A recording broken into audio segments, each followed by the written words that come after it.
I am endowed with an innate lie detector. Those who resort to deceit shall invariably face the corresponding consequences. My parents profess their impartiality, claiming that they do not favor sons over daughters, asserting that both genders are of equal worth. Ultimately, they transformed into asexual beings, rendering them incapable of bearing children. In a state of resignation, my grandmother adopted a boy. In her quest to ensure his robust growth, she deceived me into allowing her to pierce my scalp with needles, only for the needles to be thrust into her cherished grandson instead.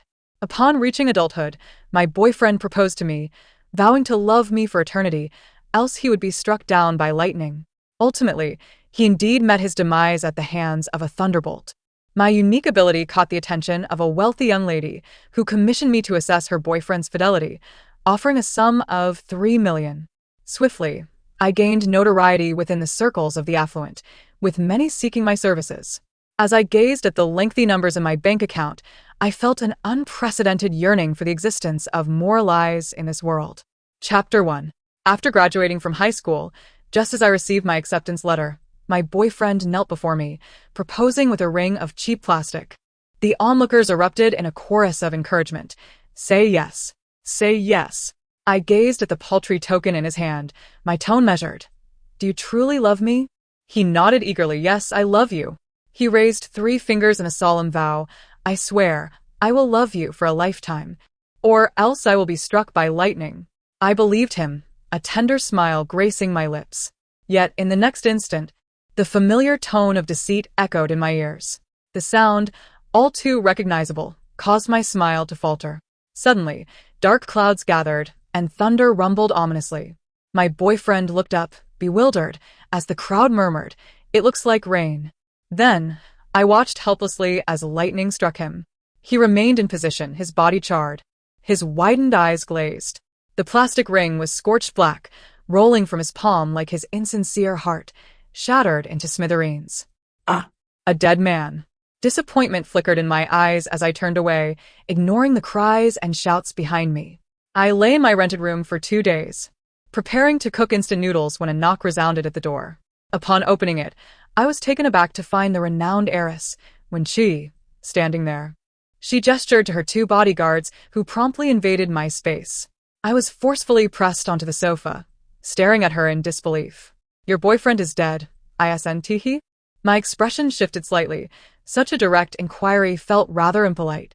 Wen-Chi lifted her chin, and her bodyguards produced 2 boxes, filled to the brim with cash. Ninkingyu. I know your abilities. You can discern whether someone is lying. If you help me test my boyfriend, all this money will be yours. I felt a surge of temptation, yet hesitated, cautioning it could end poorly. Wen-Chi raised her voice. Do you think I care? I am perfect. How could he possibly not love me? The lie detection sound chimed again, and I sighed inwardly. She clearly cared. In the next moment, a light bulb fell from above. Her bodyguards swiftly shielded her. Wen-Chi let out a shriek, hastily rising, her eyes darting to me in panic. See? You lied. You cared deeply for your boyfriend. I possessed an innate lie detection ability. Whenever someone deceived me, a sound would alert me, and the deceiver would face a corresponding consequence, whether minor or severe. Wen-Chi's eyes sparkled with newfound hope. Then help me. Should I call him over? Here's his contact information. Chapter 2. I first attempted to add Chu Xinian's contact. However, my request was declined. He had rejected me. Wen-Chi appeared somewhat pleased. See? He has boundaries. I gazed at the stacks of cash, desire flickering in my eyes. I cleared my throat, suggesting, why don't you bring him over tomorrow? I can test him in person with just a few questions. Wen-Chi was elated. Great. After bidding them farewell, I carefully closed the door to my rented room and lunged for the money. I counted each bill, my fingers cramping from the sheer amount. Perhaps I had never seen such wealth in my life. I counted a total of 3 million, going over it 3 times. Wen-Chi truly was affluent. I would need to work to fund my college tuition for the next 4 years. Yet, before I could revel in my joy, my parents called. Zhaodi, do you have any money? We want to send a little gift to the matchmaker to help your brother find a wife. I replied flatly. I have no money. Perfect. I found a good match for you. After all the education you've received, it's useless. You need to think of your brother. If he remains single, What will become of him? I couldn't help but laugh. I hung up the phone. Almost immediately, my phone was bombarded with messages, berating me as an ungrateful wretch. As a child, upon discovering my innate lie detector, I eagerly tested whether my parents loved me. Mom and Dad, will you abandon me once you have a little brother? My mother gently stroked my face. How could we ever abandon you? You are our beloved child, regardless of gender. That night, they transformed into asexual beings. When they received the medical report, they wailed in despair. Our son! We are losing our son! It was at that moment I realized their love for me was a facade. No wonder they named me Zhaodi. Seeing them cry so grotesquely, I couldn't suppress my laughter. My father, having heard, grabbed a bamboo stick, ready to strike me. You're an asexual being. You aren't even a man. How can you call yourself my father? My outburst made the entire village aware of the situation. My parents were utterly humiliated, contemplating suicide with pesticides that very day. My grandmother, in her desperation, brought home a boy, soothing their shattered spirits. My parents doted on him, insisting I call him my brother. Later, my grandmother heard of a remedy that could ensure her precious grandson's robust growth. She approached me with 3 silver needles, saying, Zhaodi, if you let me insert these needles into your head, you will become intelligent. My expression turned cold, the lie detection sound buzzing incessantly in my ears, nearly deafening me. All right, I wish to become smart. It was the perfect opportunity to test whether those who lied to me could inflict harm. Worst case, I could flee at any moment. However, just as the needle was about to touch my head, my brother began to cry uncontrollably. My grandmother rushed to soothe him, but by nightfall, he still wailed. My parents, anxious, took him to the hospital, only to discover the 3 silver needles lodged in his head. From that day forth, he became dim-witted. The family was plunged into despair, utterly devastated. My experiment had succeeded. Those who lied to me could not harm me. I gathered the money, stashing it beneath my bed, preparing to deposit it in the bank the next day. When Chui acted swiftly, sending me the address the very next morning. There were not only Chu Xinyan but also Wen Chui's close friend, Song Xiaoxiao. Wen Chui readily explained, this is my good friend. She is quite curious about you. I understood. She likely worried that Wen Chui might fall victim to my deception. After all, who would readily believe in my extraordinary abilities? Chapter 3. I cleared my throat. Shall we begin? Chu Xinyan sat up straight, intertwining his fingers with Wen Chui's. Do you wish to marry Wen Chui? He nodded, of course. I only want to marry Chui. No sound of deceit rang out. Wen Chui's excitement was palpable as she looked at me. I shook my finger at her, indicating there was no lie. Do you love her? Chu Xinyan declared firmly, yes, I love her. We are destined to be together. Again, no sound came forth. When Chui's smile widened to the point of almost reaching her ears, Chu Xinyan genuinely loved her. She suddenly sprang to her feet. All right. The test is complete. Ning Qingyu, thank you so much. I hadn't anticipated the difficulty in obtaining this money. Beside us, Song Xiaoxiao scoffed. Oh, Chi, this person is just a fraud, trying to con you out of money. Don't let her leave you penniless.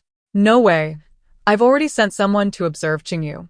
That day, her boyfriend lied and was struck by lightning. It turned out Wen Qi had been present that day as well.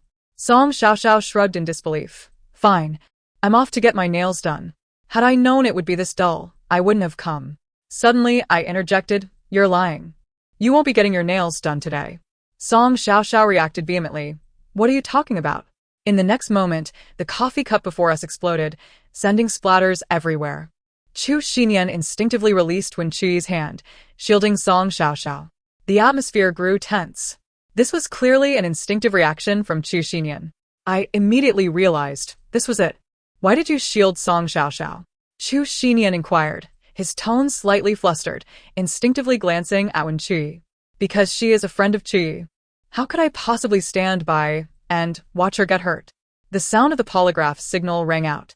The reason was incorrect. I became agitated. So, what is your relationship with Song Xiaoxiao? Chu Xinyan stumbled over his words. She is my girlfriend's good sister. This time, there was no sound.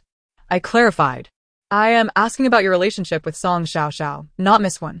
Chu Xinyan mumbled. We are barely friends. The signal sounded once more. You are lying. Chu Xinyan's expression turned frantic. What are you talking about?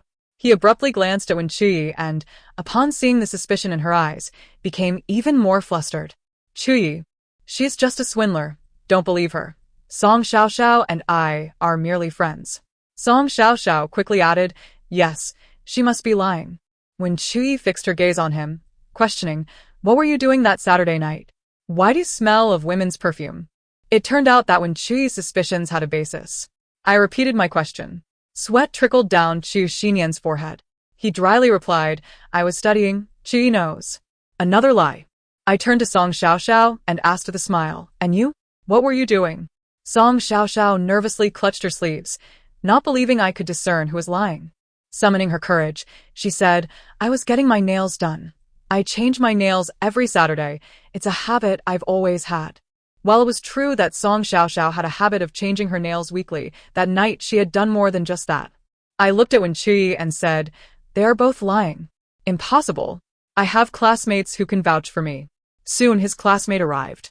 I asked earnestly, did you see Chu Xinyan studying that night, without doing anything else? His classmate nodded firmly. Yes, Chu was studying. I sighed. Miss Wen, I suggest you investigate further. They are all lying. Song Xiaoxiao exclaimed, are you done? How could I possibly be involved with Chu Xinyan? You're just a fraud. I replied evenly. Then, do you dare swear that you and Chu Xinyan are completely innocent? Chapter 4. Song Xiaoxiao dared not. Though she was unaware of how I discerned her lies. A sense of unease loomed within her. I turned to Chu Xinyan. Swear. Of course I can swear. But let this matter end here. I have no time to continue this charade with you, fraud. Chuyi, I am so disappointed in you. I love you so much, and I play along with your games. Yet you doubt me. When Chuyi, recalling my boyfriend's fate, felt a surge of anxiety. Perhaps we should let this go. I will investigate on my own. The atmosphere grew tense. Although this matter would end here, the money would not be refunded. Yet I abhorred those who betray sincerity. I fixed my gaze on Song Xiaoxiao and smiled, Miss Song. It seems I never accused you and Chu Xinyan of having an affair. Why are you so anxious? Wen Chuyi's expression shifted slightly as she abruptly looked at Chu Xinyan and Song Xiaoxiao. Chu Xinyan appeared quite agitated, raking his hair in frustration. Chuyi, haven't you suspected me of cheating? Fine, I admit it, I have cheated. Are you satisfied now? Chuyi, your jealousy will only erode my love for you. Not a single polygraph signal rang out this time. This was problematic, indicating that all were speaking the truth. A sense of guilt unconsciously rose within Wen Chuyi. Could it be that she was truly overly suspicious? Chu Xinyan then said to Song Xiaoxiao, you swear, and if your oath proves false, I will compensate you with a car. We can just entertain Wen Chuyi. Song Xiaoxiao's heart instantly lightened. She raised 3 fingers. I swear. If I am involved with Chu Xinyan, stealing my good sister's man, may I be struck by a car the moment I step out. Chu Xinyan smiled. Is that enough? I nodded. That is sufficient. Chu Xinyan took Wen Chuyi's hand. Chuyi, believe me, I have never cheated. The only person I love is you. Let us consider this over. I truly cannot afford such jokes. Wen Chuyi's expression softened, and she hesitantly nodded. Goodbye, you all may leave. I still wish to enjoy the pastries on the table. I lowered my head, diligently savoring the cake. A piece of cake costs over 1,000. I have never tasted anything like this in my life. Song Xiaoxiao rolled her eyes. Pauper. Wen Chuyi frowned. Xiaoxiao, you mustn't be rude. Song Xiaoxiao snorted coldly. Just as I was finishing the last piece of cake, I heard the sound of a car's screeching brakes. I lifted my coffee and stood by the window to look down. I saw Song Xiaoxiao being thrown from the impact, unconscious, with blood oozing from her head. The car, not yet stopping, careened directly into Chu Xinyan and his classmate. Screams erupted. Chu Xinyan was slammed against a tree, clutching his leg in agony. Ah, my leg is broken. For they had all lied. The price of deceit was exacted upon each individual, whether lightly or heavily. A panic-stricken and fearful Wen Chuyi looked up, meeting my gaze. I raised my glass in acknowledgement. Your money was not wasted. Chapter 5. Wen Chuyi returned to my rented apartment with me, crying incessantly along the way. I took out the cheap napkins I bought for 0.9 yuan and wiped her tears. After all, she is my benefactor. Song Xiaoxiao died on the spot. Chu Xinyan suffered a broken leg. His classmate only sustained minor injuries, a false alarm. I have sacrificed so much for Chu Xinyan, even bringing resources to his family. How could he betray me? When Qi wailed. Song Xiaoxiao comes from a poor family. I funded her tuition. Why would they betray me? When Qi cried loudly. I grew somewhat impatient, but considering she was my benefactor, I endured and said, "This is a good thing." Some people remain oblivious to the lies of those beside them. I finally managed to console Wen Qi. Then, her bodyguard delivered several surveillance videotapes. Upon viewing the contents, Wen Qi once again broke down in tears. It turned out that every time Song Xiaoxiao went for a manicure, she was in bed with Chu Xinyan. I found it curious how they had so much time. I had endless papers to write. Soon, a neighbor came over to warn us. "Stop the noise if you want to cry. Go outside." I hurriedly covered Wen Qi's mouth, fearing she would start an argument. When Qi choked back her sobs, "Did I do something wrong?" I could not bear to see her reflect, and coldly remarked, "At first, you said you didn't take care." When Qi froze, dryly replying, "At least I should be sad for a few days." I sighed in resignation. "You should go. I need to rest." As the school year approached, my parents and younger brother came to visit. They barged into my apartment, expressing disdain. "Why did you rent such a small place? We can't even fit." I keenly grasped the underlying message. It truly is small. Doesn't this imply a lack of funds? Perhaps you should find somewhere else to stay. My mother matter-of-factly stated, "Then you pay for it. We have no money." Ever since they discovered they had become asexual, they had refused to work, living off a small patch of land. Poor grandma, at her old age, still had to take odd jobs to support them. My ability to attend school relies on my hard work, allowing me to avoid tuition fees. I had none. My father sighed. "If I had known, I wouldn't have let you go to school. You should have married early. Now you have a child, wasting money." My younger brother curiously wandered around the room, picking up my admission notice and throwing it at my father. My father carefully caught it, seeing the university's name. "Oh. Peking University. A prestigious school. You should receive a good reward for getting in." My tone was indifferent. There is no reward. Yet, the next moment, my father casually tore the admission notice to shreds. "Stay home. Don't go to school. It's a waste of money. We have already found you a good husband." I stared at them. "Do you dare swear that he is truly a good husband?" My mother's voice rose. "Zhaodi, are our parents indebted to you? Why should we swear? We are doing this for your own good." I remained unperturbed, my composure as steady as a rock. "For my own good, can you prevent me from attending school? For my own good, can you adopt a younger brother for me? For my own good, can you tear up my acceptance letter?" Upon hearing these words, my father was instantly consumed by rage and struck me fiercely. I maintained a stoic expression, pushing my hair aside, seizing my father's head, and brandishing a hammer from the coffee table, I struck down with great force. Blood erupted instantly. "You beast!" Still having the energy to curse, I struck again. My father cried out in pain, "You've killed me. You've killed me." Their lethargic disposition, lying around all day, could not hinder my wrath. I continued to pummel him, and soon his bald head was a gruesome mess. My mother wailed in despair, "You beast! How dare you strike your father?" I seized the moment to mock. Is he even a man? Does he deserve to be called my father? Chapter 6. My parents were nearly driven to the brink of death by anger. Ever since they had become asexual, all semblance of gender had vanished. Literally, they had become asexual beings. My father, fearful of another blow, fell silent. My mother forced a smile. "Look, you've already struck him. Can you come back with us to get married? We wouldn't harm you." Another lie. "Then you must swear. Swear that you will treat me well. Swear that the family I marry into is a good one. And I will return with you." My mother gasped, her anger boiling. But for the sake of the 30,000 dowry, she gritted her teeth and said, "I swear we will treat you well. That family is good. Or else we'll be crushed by a falling plane." The probability of being crushed by a plane is exceedingly low. It seems I have a knack for demanding oaths. "Then let us depart." My parents eagerly grasped my arms, hastening to lead me outside. However, as soon as we reached the ground floor, before they could even display a smile, a tragedy struck, and a hole was smashed into their heads. I stared at the ground, the sunlight casting their shadows. blood splattered into the air, some even landing on my face. The grip of their hands around my arms slackened, and my parents fell straight back. My younger brother, witnessing the horror, whimpered in fear. Then, a scream pierced the air from Wenqi. Someone's dead. Someone's dead. I looked expressionlessly at their lifeless bodies, my parents' eyes nearly bulging from their sockets. Above their heads was a small toy airplane model, tiny, yet capable of being fatal when plummeting from a height. Wenqi rushed to me, asking what happened. Lies beget retribution, I replied. I looked up at the rooftop, where several parents were hastily descending with their children, stammering apologies to me. I'm sorry. We will compensate you as required. Your child is still young. Can you please? I glanced at 3 children nearby and said, next time, don't play on the rooftop. It wouldn't be good if someone were to be hurt.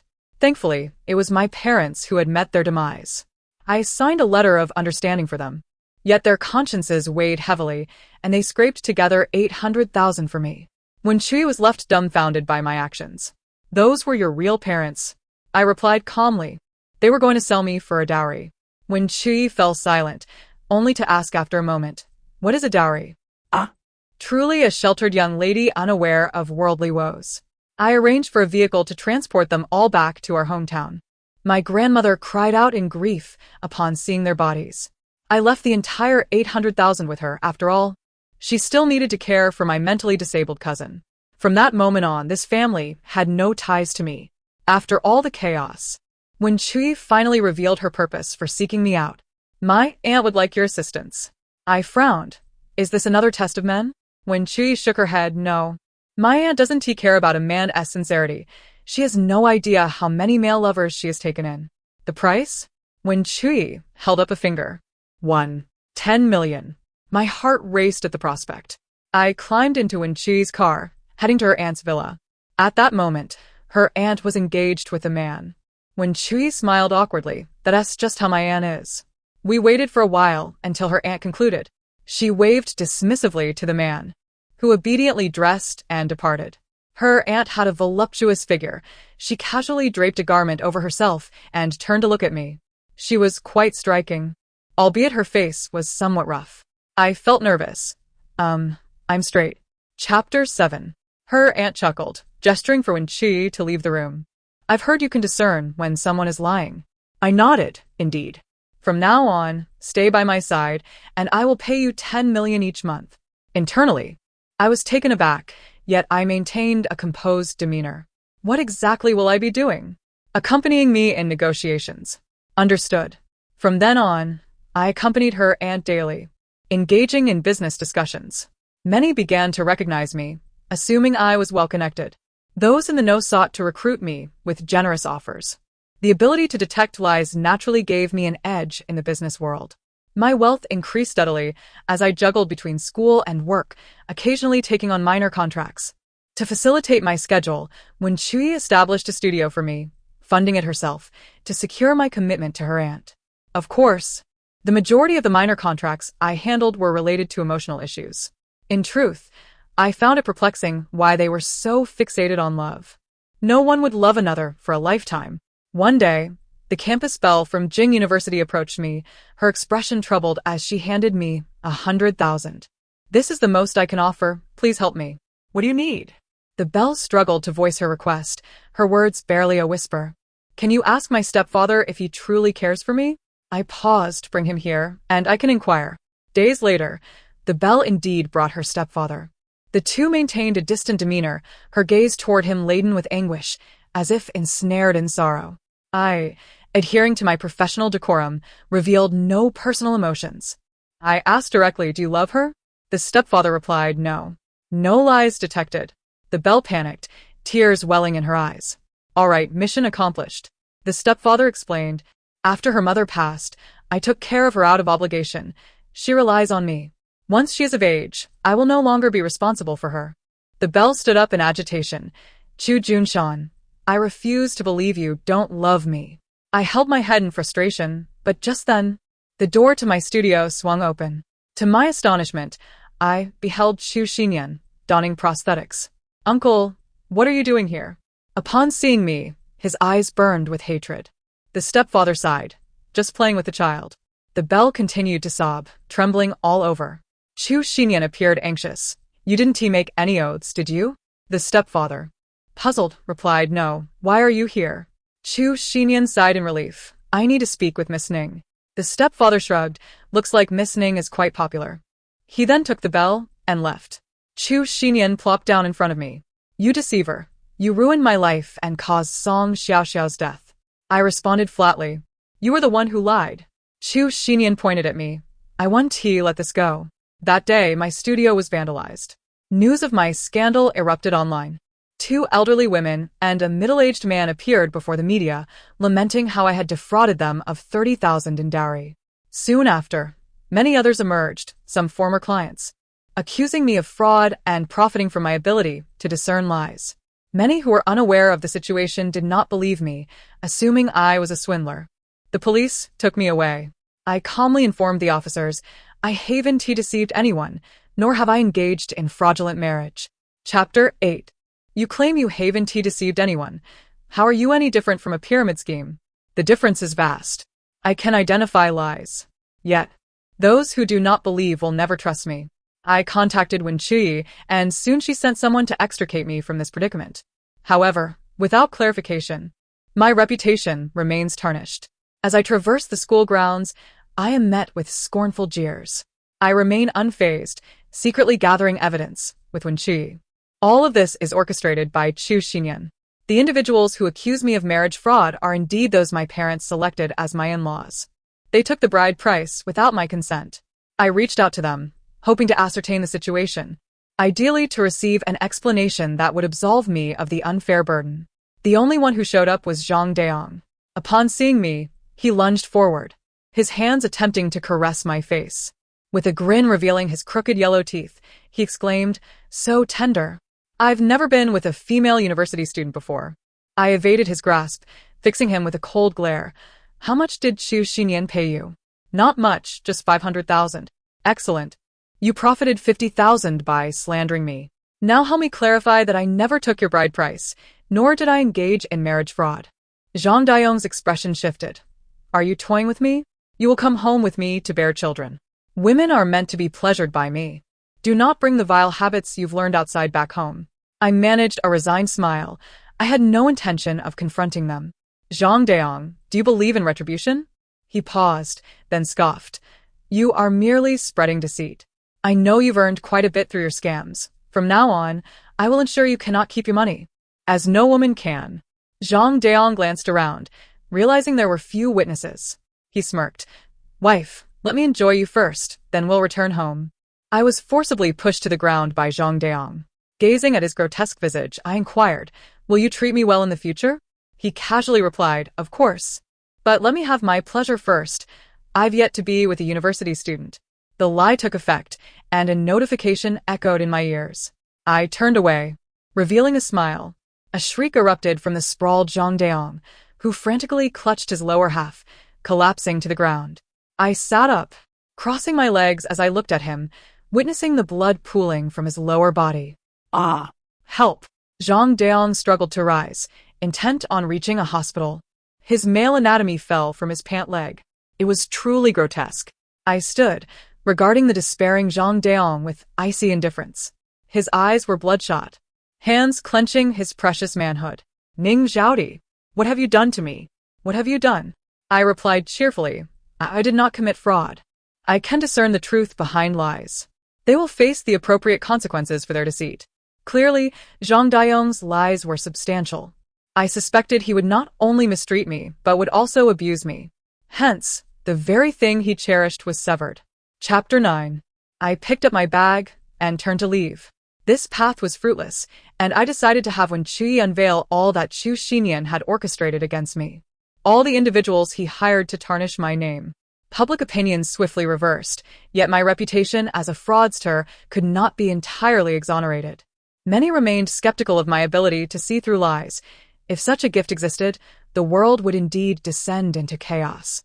My studio reopened, yet Chu Xinyan was relentless. He sent numerous individuals to trouble me. I welcomed them all. After all, they brought me profit, so why not? Chu Xinyan warned them sternly. Do not lie to her. And certainly do not swear an oath. Ironically, a man who disbelieved in the supernatural, who lied to me and swore, met his downfall. The moment he stepped outside, he was scorched by the sun, utterly dried out. A crowd quickly gathered. Chu Xinyan seized the opportunity to report me for attempted murder, dredging up the deaths of my former boyfriend and my parents. In a frenzied tirade at the police station, he shouted, "You must believe me. Ning Qingyu is a calamity. She is killing in her own way. She is a monster." Chu Xinyan's eyes were sunken, his appearance disheveled. Since he lost his limb, he had not slept well for many days. I sat silently in a chair, speaking only when questioned by the police. "After leaving your studio, the deceased spontaneously combusted. Did you have a hand in this to validate your powers?" I shook my head. "I did not do it." He swore to me he had not defrauded his mother's pension, or he would die in the sun. The result was his demise, at his own hands. Fear coursed through Chu Xinyan as he shivered uncontrollably. I spoke lightly. "If you do not believe me, you may check my surveillance footage.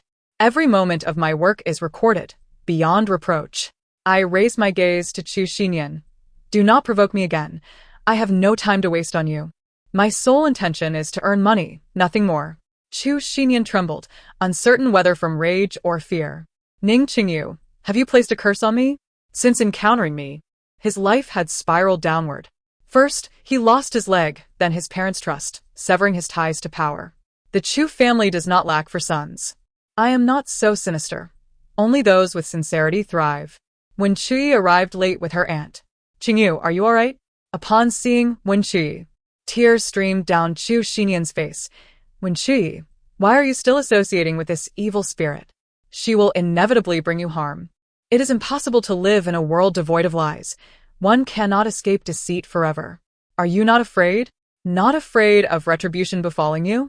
When Chui hesitated. "Chu Xinyan, it seems you still do not comprehend right from wrong. You betrayed me, and you deserve to perish, understand?" Chu Xinyan clutched his chest in agony. "Chui, I merely wanted to sample something new. I never intended to leave you. I wish to marry you." When Chui laughed. "You only seek to marry me for the wealth of the Wen family." I interjected quietly. "Miss Wen, as long as you do not lie to me, you will not face repercussions, so do not heed his deceitful words. A minor lie may bring misfortune, but the world should allow for benevolent falsehoods, should it not?" Chapter 10. I was once again extricated from the police station. My aunt informed me, "Tomorrow, I need you to negotiate with me." With Chu Xinyan's repeated antics, my studio could not continue, and my time was stretched thin. My aunt was, after all, a significant client. I nodded in agreement. My aunt smiled brightly, immediately gifting me a designer handbag worth over $1 million. I accepted it. Her tone turned cold. "I will not allow Chu Xinyan to have an easy time. I cannot afford to lose you." I understood that her need for me stemmed from my value. Yet I was curious about her plans for Chu Xinyan. I inquired, "Why won't you allow him to thrive? He dares not lie now. The Chu family is on the verge of decline. By next year, I will be able to absorb the Chu family." I had not anticipated that this negotiation would involve my aunt's husband. "Mr. Gu, a pleasure. I am Ning Qingyu, assistant to Mr. Wen." I extended my hand to Mr. Gu. He appeared somewhat anxious upon seeing me, having heard the rumors surrounding my name. Wealthy individuals are often superstitious, and given my reputation, he was even more apprehensive. I spoke to him, but he ignored me entirely. My aunt rolled her eyes, kicking Mr. Gu. "Did you not previously claim dissatisfaction with the divorce agreement? Why are you silent now?" Mr. Gu wiped the sweat from his brow. "You harlot. You have no right to speak to me. Get Ning Qingyu out of here." My aunt's expression was one of disdain. "I simply ask you. When we agreed to this arrangement, we would play our parts but not have children. You destroyed our agreement. Over the years, I have invested considerable resources in you, and you have truly received ample return." Hearing this scandal, my expression remained composed. Aunt cast a fleeting glance in my direction, prompting me to hastily inquire, "Mr. Gu, where have you concealed your son?" Mr. Gu's breath quickened, his voice trembling with fear as he exclaimed, "You are committing murder. You are all murderers." He dared not respond directly, paralyzed by trepidation. My patience waned, and I continued, "Mr. Gu, do not provoke my ire. I possess ample means to extract your secrets. If one day proves insufficient, I shall resort to two. If two falter, then 3 shall suffice. I refuse to believe you can maintain your composure indefinitely. Yet Mr. Gu could scarcely endure 2 hours, for my aunt wielded the threat of his own mother against him. Every individual possesses a vulnerability, a chink in the armor that can be exploited. Defeated, Mr. Gu lowered his head despondently. My son is in Washington, USA, he finally confessed. My aunt's expression shifted dramatically. Summon someone to bring him back at once. What do you intend to do? He stammered. My aunt's lips curled into a sinister smile. Why? To reunite you with your son, of course. Fear overcame Mr. Gu, and he fell to his knees before her, tears streaming down his face. I was wrong, utterly wrong. I am willing to leave everything behind. Please spare me. The notion of starting afresh was far too simple. My aunt replied softly. I shall not let you escape so easily, but we live in a society governed by law, and I have my methods. I regarded my aunt, a scheme brewing in the depths of my mind. Mr. Gu was coerced into lies and oaths. That very night, he was struck by a chandelier, resulting in a life-saving amputation. Aunt, will you treat that child similarly? To my surprise, she did not pursue total annihilation. Instead, she remarked, the child is innocent, however. Stripped of wealth, he is nothing but a pauper destined for a life of poverty. Yet, I inadvertently overheard her lament. Why does he not trust me? Am I truly so malevolent as to harm a 7- or 8-year-old child? There was once love between my aunt and Mr. Gu, but that chapter had come to a close. The following day, I received a sum of 10 million. I gazed at the digits in my bank account, my heart racing with exhilaration. I prayed once more, yearning for an abundance of lies in this world. I seek not sincerity, but merely wealth. Long live money. The end. Thank you for listening, and I look forward to our next story.